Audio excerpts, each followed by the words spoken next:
مشرک ہیں. حضور کیسے مشرک ہو گئے؟ ذرا سمجھائیے تو صحیح، کیسے مشرک ہو گئے؟ یہ کیا شرک کی تعریف کیا ہے؟ شرک کی تعریف کیا ہے؟ اللہ کی ذات اس کی صفات میں کسی کو، ذرا بولو گے تو میں بات بنے گی. اللہ کی ذات اس کی صفات میں کسی کو شریک کرنے کا نام شرک ہے. ٹھیک ہے نا؟ یہی تعلیم یاد کرائی ہے نا کہ عالم الغیب تو اللہ کی ذات ہے، اللہ کی صفت ہے. تم نے نبی کو عالم الغیب کہہ دیا، تم تو مشرک ہو. کبھی کسی سے پوچھا جا کے اس بدبخت مولوی سے کہ تو شرک کی تعریف بیان کرتا ہے، اللہ کی صفات میں کسی کو شریک کرنے کا نام شرک ہے، یہ تو دکھا دے یہ تعریف قرآن کی کون سی آیت میں آئی ہے؟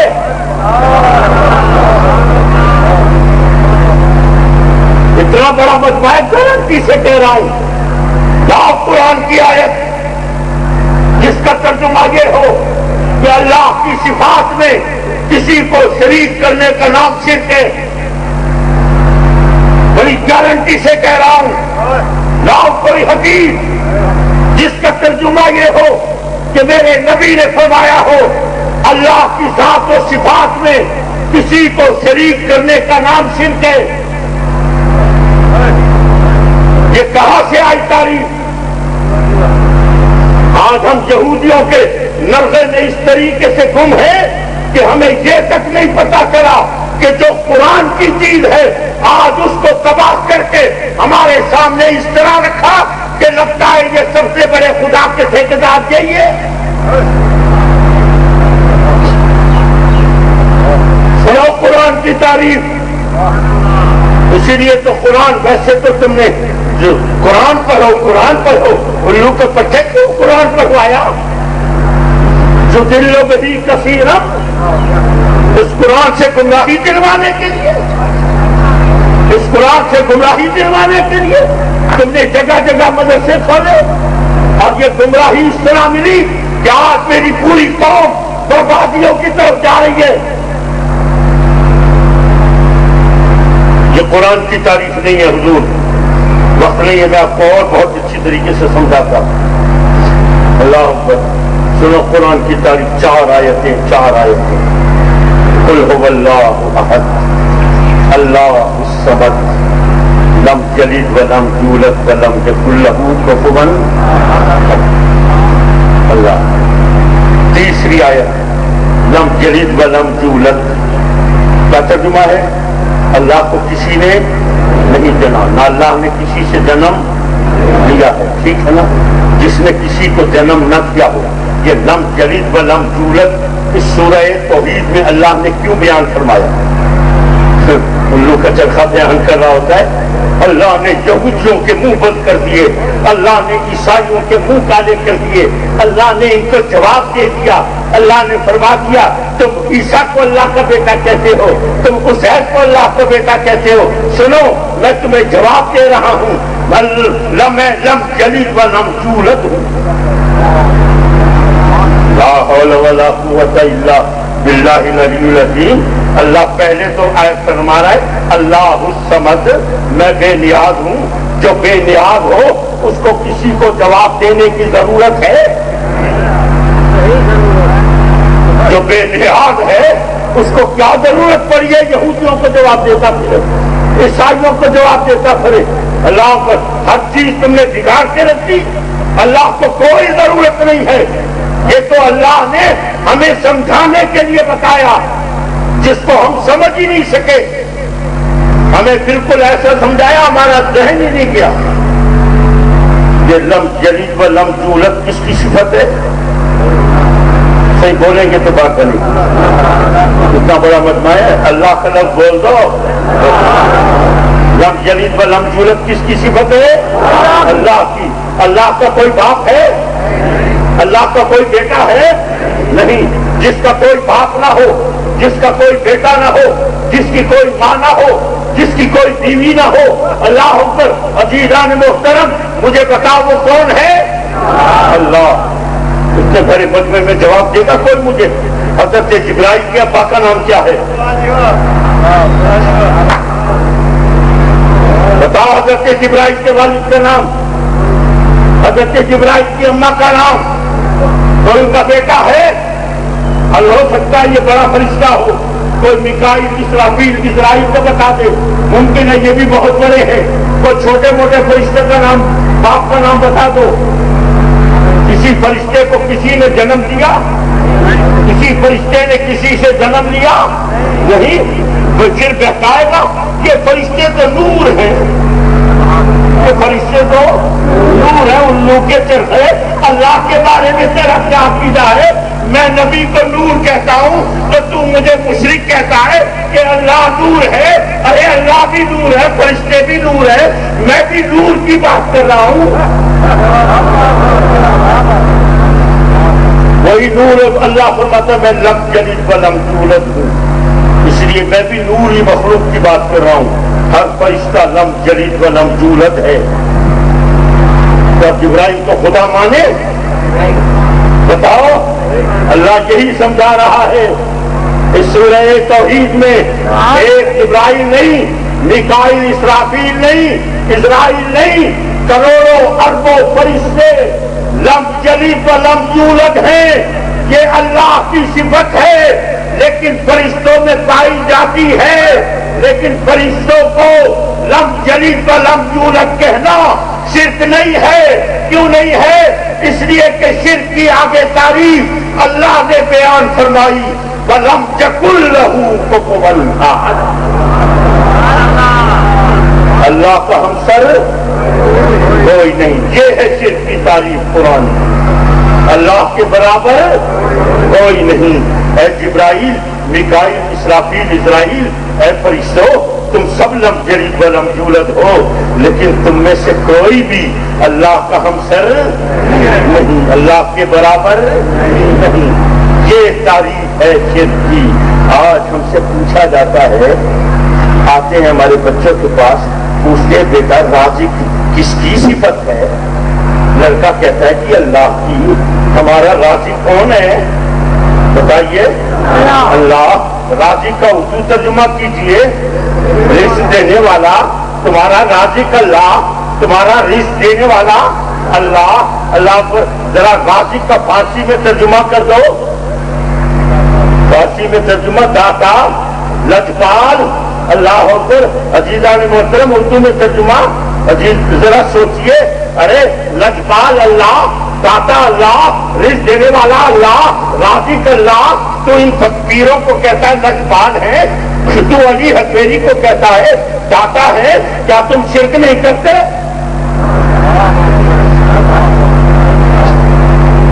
تم تو یہ مشرک ہیں، اور ہمارے پاس کوئی جواب ہی نہیں ہوتا۔ میری عمر ایسی 18-20 سال تھی، میں کراچی جا رہا تھا، ٹرین کے اندر اکیلا سفر کر رہا تھا۔ ایک مولوی صاحب چڑھ گئے رستے کے اندر، ٹرین میں سوار ہو گئے، آ کے بیٹھ گئے میرے پاس۔ دیکھا ہے تو ایسی 18-20 سال کا لڑکا، اس کو آتا جاتا تو کچھ نہیں ہوگا، اللہ اوپر، چلو اپنا کام تو دکھائیں۔ آ کے بیٹھ گئے، ادھر ادھر کی بڑی میٹھی میٹھی باتیں، اتنی میٹھے، مجھے اتنی میٹھی باتیں تھیں کہ مجھے لگ رہا تھا پورا شوگر بھی اس کے اندر کھلا کھڑا ہے۔ اللہ کو تکبیر،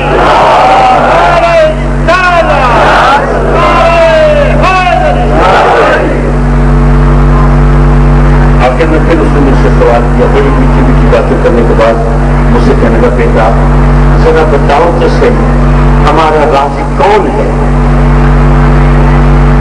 اس کو پتہ ہی نہیں تھا میری رگوں میں غزالیہ گما کا خون دوڑ رہا تھا۔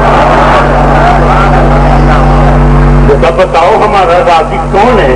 ابھی میں نے آپ سے پوچھا ہمارا رازق کون ہے، آپ نے کیا کہا؟ اللہ۔ لیکن میں نے اس کو یہ جواب نہیں دیا، میں نے اس کو یہ جواب نہیں دیا۔ جب اس نے پوچھا نا بیٹا بتاؤ ہمارا رازق کون ہے، میں نے پتا ہے اس کو کیا جواب دیا؟ میں نے کہا مولوی صاحب کس رازق کی بات کر رہے ہو؟ میں نے کہا کس رازق کی بات کر رہے ہو؟ کہنے کا کیا مطلب؟ میں نے کہا مطلب تو میں بھی آپ کو سمجھا دوں گا، لیکن اتنی التجا کروں گا کہ مولوی صاحب قرآن کی آیت کا ترجمہ نہ تبدیل کرنا۔ کہنے کا کون سی آیت؟ میں نے مشہور زمان آیت پڑھی، واللہ خیر الرازقین. اس نے فوراً ترجمہ کیا اللہ سب سے بہتر رزق دینے والا ہے یا اللہ بہترین رزق دینے والا ہے. جب اس نے یہ ترجمہ کیا میں نے ایسے ہاتھ جوڑے. میں نے کہا مولوی صاحب میں نے پہلے آپ سے کہا ہے قرآن کی آیت کا ترجمہ نہ تبدیل کرنا. اس آیت کو ذرا غور سے دیکھو پڑھو. اس کے اندر اللہ نے رازقین کا لفظ استعمال کیا ہے. رازقین کا اس کا صحیح ترجمہ سنو. اس کا صحیح ترجمہ یہ ہے واللہ اور اللہ خیر الرازقین رزق دینے والوں میں سب سے بہتر ہے. اور اللہ رزق دینے والوں میں سب سے بہتر ہے. میں نے کہا اسی لیے پوچھا تھا مولوی صاحب کس رازق کی بات کر رہا ہے. اگر تو کہتا سب سے بہتر رازق تو میں کہتا اللہ. اور کیوں کہتا؟ اس لیے کہ اللہ خود کہتا ہے وَلَمْ تَكُنْ لَهُ كُفُوًا أَحَدٌ. میرے برابر کوئی نہیں ہو سکتا. میں وہ رازق ہوں کہ میرے برابر کوئی نہیں ہو سکتا. اور اگر نیچے آتا تو میں پھر تجھے بتاتا. اگر اس دنیا کے اعتبار سے بات کرتا تو میں کہتا کہ میرا جب میں اس دنیا میں پیدا ہوا سب سے پہلے میری ماں رازق ہے, میرا باپ رازق ہے. اگر روح کی دنیا میں آتا تو میں تجھے کہتا میرا پیر لجپال ہے, میرا پیر ہوتا ہے. عزیزان محترم ذرا سوچئے آج یہ اس قسم کی یہ قرآن کی آیتوں کے ترجمے تبدیل کیے تم نے صرف اس لیے کہ اب دنیا اسلام سے ہٹے, یہودیت کے خدا کو مانے. نہیں, ارے میرا باپ بھی رازق ہے, میری ماں بھی رازق ہے. ایک بیوی کے لیے مجھے بتائیے گا یہاں کتنے لوگ بیٹھے ہوں گے جو آج یہ منت ماننے آئے ہوں گے کہ یار بیوی جو ہے روٹ کے میکے چلی گئی ہے تو چلو منت مان کے آتے ہیں کہ بیوی تو گھر واپس آ جائے. بہت سے بیٹھے ہوں گے یہ بیوی کیوں لوٹ کے میکے چلی جاتی ہے, میری بیوی کیوں نہیں چلی جاتی. اس کے آگے تو میں ہاتھ جوڑتا ہوں بابا جہاں ابا اماں کے پاس ہوا کہتی ہے نہیں جو کچھ یہاں ملتا ہے وہاں نہیں ملتا. اللہ میری بیوی کیوں جا رہی ہے؟ اس لیے کہ اس کو پتہ ہی نہیں ہے. کاش کہ تیری بیوی کو پتا ہوتا کہ یہ صرف شوہر نہیں ہے یہ میرا رازق بھی ہے. آج بیٹے کو باپ کا گستاخ کیا اس توحید کی آڑ میں, آج میرے گھروں کو برباد کیا اس توحید کی آڑ میں. آج ایک نوکر مالک کے ساتھ پھیرا پھیریاں کرتا ہے اور مالک اگر اس کو نکالنے کی بات کرتا ہے تو نوکر آگے سے کیا جواب دیتا ہے؟ وہ کہتے ہیں میں نکال دوں گا تجھے. تو نوکر آگے جواب دیتا ہے کہ تو میرا رازق ہے یا میرا رازق اللہ ہے. لوگ کے پٹھے یہ توحید ہے جس نے بے ایمانی کرائی. دکاندار بیٹھے ہوں گے یہاں پہ, دکانداروں سے ایک سوال مجھے, اگر تمہارا ذریعہ معاش صرف دکانداری ہے اور اگر تیری دکان پہ اگر فرض کر کہ کوئی 5-6 مہینے کوئی گاہک نہ آئے, ایمان سے بتا تیرے گھر میں روٹی پکے گی؟ یہ کون پکاتا ہے روٹی؟ کون آتا ہے جو روٹی پکتی ہے؟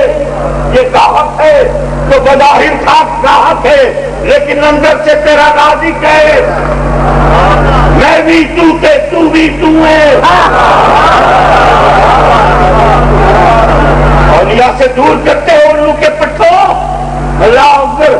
عزیزان محترم ذرا سوچئے گا آج میری معیشت برباد کر دی, میرا سماجی نظام برباد ہو گیا, میرا اخلاقی نظام برباد ہو گیا. ارے تیرا دین تو وہ تھا کہ جس دین کے ڈنکے بجتے تھے. اے مسلمان آج تو کیوں برباد ہو گیا؟ اس لیے کہ تو نے آج محمد کے خدا کو چھوڑ کے آج تو یہودی کے خدا کو مان رہا ہے. چلو آؤ محمد کے دامن میں پناہ لو. میرے سامنے ایک بیٹا اچھے کا اسٹوڈنٹ باپ سے پیسے مانگے, ابا پیسے چاہیے, سراج کی بیٹ کی بات کر رہا ہوں. باپ نے کہا بیٹا نہیں ہے. ابا بھی کچھ چاہیے, فضل سے کو آپ جیسا کہہ نہیں کرتے. بات بڑھتی گئی اتنی بڑھی کہ بیٹے نے باپ کو گالیاں دی. جب گالیاں دی تو ماں جتنی حجت کر جاتی ہے اتنی حجت اور کوئی نہیں کر لیتا. اللہ اکبر. جب ماں نے دیکھا کہ بیٹے کو باپ کو بیٹا گالیاں نکال رہا ہے, اسی وقت میرے آنکھوں کے سامنے کی بات ہے, آئی بیٹے کو یہاں سے پکڑا گریبان سے, اور گریبان سے پکڑ کر کے یہ بدبخت تھا, بے حیا بے شرم, تے کو غیرت کیا نہیں, تیرا بڑھڑا کیوں ہوئے, آج تو ہوں سامنے بکواس کرے نہ کھڑے, ان کو مندے کے ڈھیلا کھڑے, تے کو حیا نہیں. یہ تیرا بوڑھا باپ جو اس بوڑھی عمر کے اندر بھی اپنی بوڑھی ہڈیوں کو رگڑ کے تیرے لیے رزق لے کے آتا ہے اور تو اس کے آگے بھونکتا ہے. سنو بیٹے کا جواب. جب اس نے ماں نے کہا نا کہ تیرا بوڑھا باپ بوڑھی ہڈیوں پر رگڑ کے رزق لے کے آتا ہے, تو بیٹا ہنسا اور ہنس کے کہتا ہے, اماں میرا ابا رازق نہیں, میرا رازق میرا اللہ ہے. ارے کنجر کہیں کے, اللہ پر اس توحید کی آڑ میں تم نے ماں باپ کی بے عزتی کرائی, اس توحید کی آڑ میں تم نے بیوی کو شوہر کا گستاخ کیا, اس توحید کی آڑ میں تم نے نوکر کو نوکر کے ذریعے ہیرا پھیری کرائی, اس توحید کی آڑ میں تم نے میرے دکاندار سے 2 نمبری کرائی کہ وہ اگر چاہتا ہے گاہک کہ یار تو نے یہ چیز دی ہے تو دکاندار اکڑ کے کہتا ہے, میرے سامنے ہوا, اس نے کہا یار سوچ لے میں پھر نہیں آؤں گا, تو دکاندار کہتا ہے اچھا نہیں آئے گا تو کیا ہو جائے گا, کیا تو میرا رازق ہے, میرا رازق تو اللہ ہے. واہ بھائی واہ, تیری توحید کے میں قربان جاؤں جو بیٹے کو باپ کا گستاخ کر رہی ہے, جو شوہر بیوی کو شوہر کا گستاخ کر رہی ہے, جو ایک دکاندار کو 2 نمبریاں کرا رہی ہے. میں خدا کی قسم یہ اس توحید پہ لعنت بھیجتا ہوں. میری توحید وہ ہے کہ جو میرے مصطفیٰ نے دی, ولم یکن لہ کفوا احد. ارے میری ماں بھی رازق ہے, میرا باپ بھی رازق ہے, اللہ اکبر. بیوی کے لیے اس کا شوہر بھی رازق ہے, ایک نوکر کے لیے اس کا مالک رازق ہے, ایک دکاندار کے لیے اس کا گاہک رازق ہے, اللہ بھی رازق ہے. لیکن اللہ کیسا رازق ہے, ولم یکن لہ کفوا احد. نعرہ تکبیر, نعرہ رسالت, نعرہ حیدری, نعرہ غوثیہ, جگر کو سے حضور غزالی زمان. اللہ.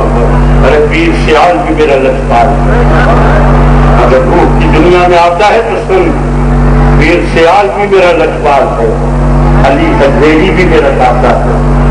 آپ اس سے بڑا اور بھی تجھے داتا دکھانا. اللہ آپ چل بل اجمیر میں ایک اور داتا رہتا ہے, ایک اور داتا دکھاؤں تجھے, بغداد میں بھی داتا رہتا ہے, اور اس سے بڑا بھی داتا تجھے دکھاؤں, مدینے میں بھی داتا رہتا ہے. یہ سب داتا ہے اور اللہ بھی داتا ہے, لیکن اللہ کیسا داتا ہے, ولم یکن لہ کفوا احد. اللہ کے برابر کوئی نہیں ہو سکتا.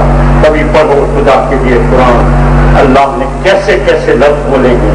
کہیں رازق کہا جاتا ہے, کہیں رب کہا جاتا ہے ماں باپ کے لیے. کما رب جانی صغیرا, اس نے تجھے بچپن میں پالا تھا, تیرے ماں باپ نے پالا تھا.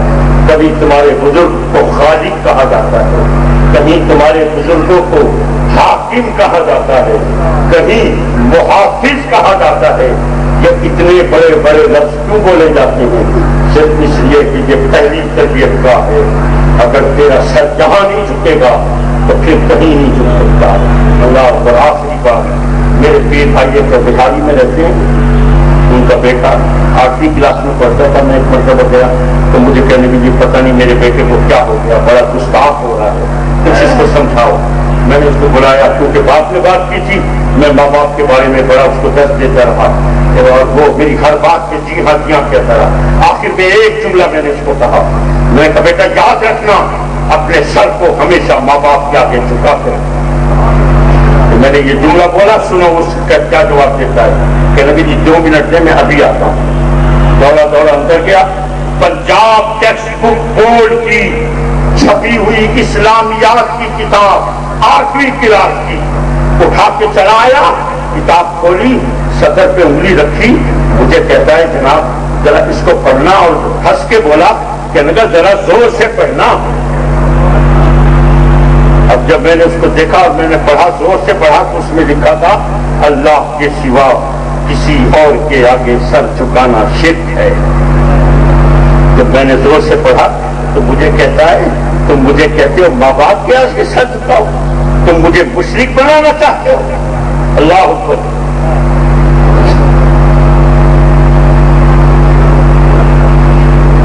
نعرہ تکبیر، نعرہ رسالت، نعرہ تحقیق، نعرہ حیدری، لاجپال لاجپال، پیر سیال پیر سیال۔ مجھے کہتا ہے تم مجھے مشرک بنانا چاہتے ہو، میں تو اللہ کے سوا کسی کے آگے سر نہیں جھکاؤں گا۔ مجھے وہی پتہ چلا اس کو کیا بیماری ہے، اس کو کوئی ایسا بول نہیں ٹکرا ہے، اس کو کوئی ایسا استاد ٹکرا ہے جو اس کو یہ نہیں سمجھا سکا کہ اللہ کے آگے سر جھکانے کا مطلب کیا ہے اور ماں باپ کے آگے سر جھکانے کا مطلب کیا ہے۔ یہ تو وہی آدمی سمجھائے گا جس کو پتا ہوگا کہ تیرے ماں باپ بھی رازق ہے اور اللہ بھی رازق ہے، یہ کیسے رازق ہے اور وہ کیسا رازق ہے۔ ہمارے گھر میں ہمارے ماں باپ کی حکومت، ہمارے گھر میں ہمارے ماں باپ کی حکومت، کتنا بڑا گھر، کنال دو کنال کو بھیج دو مربع فرض کریں ہمارے والد کی پوری دنیا پہ حکومت ہو جائے، پوری دنیا پہ، بر اعظم یورپ، بر اعظم ایشیا، بر اعظم امریکہ، بر اعظم افریقہ، بر اعظم آسٹریلیا، پوری دنیا پہ ہمارے باپ کی حکومت ہو جائے۔ کتنی بڑی دنیا ہے سہی، اس کا ایک سورج ہے اور اس کا ایک چاند ہے، کیا اللہ اتنا بڑا حاکم ہے؟ پڑھو قرآن، اللہ فرماتا ہے سمت جیل بسر کر رکھے، اپنی نگاہ کو اٹھا، خلا کی وسعتوں کی طرف دیکھ، جنقلب الیک البصر خاسئا وہو حسیر، تیری نگاہ تھک جائے گی، ناکام ہو جائے گی، لوٹ آئے گی۔ تو نے تو اپنی ایک دنیا دیکھی ہے، تجھے پتہ نہیں خلا کے اندر کروڑوں سورج پڑے ہیں، کروڑوں زمینیں پڑی ہیں، کروڑوں ستارے پڑے ہیں، کروڑوں سیارے پڑے ہیں، مگر تجھے کیا پتا اللہ کی حکومت کہاں تک ہے؟ تو اللہ کی صفتوں کو نہیں جان سکتا، اللہ کی ذات کو نہیں جان سکتا۔ جب جان نہیں سکتا تو پھر سن، میرا قرآن بھی یہ کہتا ہے لا تدرکہ الابصار وہو یدرک الابصار وہو اللطیف الخبیر۔ ساری دنیا کی آنکھیں مل جائیں، عقلیں مل جائیں، تم جب مجھے جان ہی نہیں سکتے، میری صفات کو پہچان ہی نہیں سکتے، پھر ذات اور صفات کے چکر میں کیوں پڑا ہے؟ آسان سی، میرے قرآن کی صرف کی تعریف جا کر جہاں کہیں بھی بات ہو، اگر نبی کے علم غیب کی بات ہو اور میرے علم غیب کی بات ہو تو سیدھی سی بات کہہ دیا کر کہ اللہ وہ عالم الغیب ہے کہ وَلَمْ يَكُنْ لَهُ كُفُوًا أَحَدٌ۔ اللہ کے برابر کوئی نہیں ہو سکتا۔ پیر سیال کی لتپالی کی بات ہو، وہ کہے کہ تو اس کو لتپال کہتا ہے، اللہ بھی لتپال، تو کہہ دیا کر کہ اللہ وہ لتپال ہے وَلَمْ يَكُنْ لَهُ كُفُوًا أَحَدٌ۔ اللہ کے برابر کوئی نہیں ہو سکتا۔ آپ یہ سمجھتے ہیں کہ یہ علی حجویری کو داتا کہنا شرک کہتے ہیں، پیر سیال کو یہ لتپال کہنا شرک کہتے ہیں، یہ ہمارے پیر سیال کی توہین کرتے ہیں، یہ ہمارے علی حجویری کی داتا کی توہین کرتے ہیں۔ میں قسم کھا کے کہتا ہوں ہمارے نہ پیر سیال کی توہین کرتے ہیں نہ یہ علی حجویری کی توہین کرتے ہیں۔ یہ توہین کس کی کرتے ہیں؟ یہ توہین میرے اللہ کی کرتے ہیں، میرے اللہ کی توہین کرتے ہیں۔ میرے اللہ کو کیا تم نے پیر سیال کتنا لتپال سمجھا ہے؟ میرے اللہ کو کیا تم نے علی حجویری جیسا داتا سمجھا ہے؟ ارے پاگل جیسے پیر سیال علی حجویری جیسے تو اس نے سینکڑوں پیدا کر دیے، وہ تو وہ لتپال ہے، وہ داتا ہے کہ وہ کہتا ہے وَلَمْ يَكُنْ لَهُ كُفُوًا أَحَدٌ، میرے برابر کوئی نہیں۔ سمجھ آ گئی توحید؟ اللہ اکبر۔ تم میں سے وہ شخص لعنتی ہوگا جو پھر بھی ان کے ساتھ کھڑا ہو۔ اللہ اکبر۔ اگر غیرت ہے تو آپ یہ خدا کی قسم جو کچھ ملے گا ان آستانوں سے، آج ان آستانوں کو کیوں اڑانے کی فکر میں ہیں؟ صرف اس لیے کہ جانتے ہیں اللہ کی وحدانیت یہیں سے ملے گی۔ اگر یہ آستانے باقی رہے انشاءاللہ العزیز محمد کے خدا کو ماننے والے رہیں گے. اور جس روز یہ آستانے ختم ہو گئے کہ محمد کے خدا کو نہیں مانا جائے گا، پھر یہودیوں کے خدا کو مانا جائے گا، پھر عیسائیوں کے خدا کو مانا جائے گا. ارے اگر محمد کے خدا کے ماننے والے ہو تو پھر ان آستانوں کو قائم رکھو، ان آستانوں کو باقی رکھو. اللہ ہم سب کا حامی و ناصر ہو. وآخر دعوانا الحمدللہ.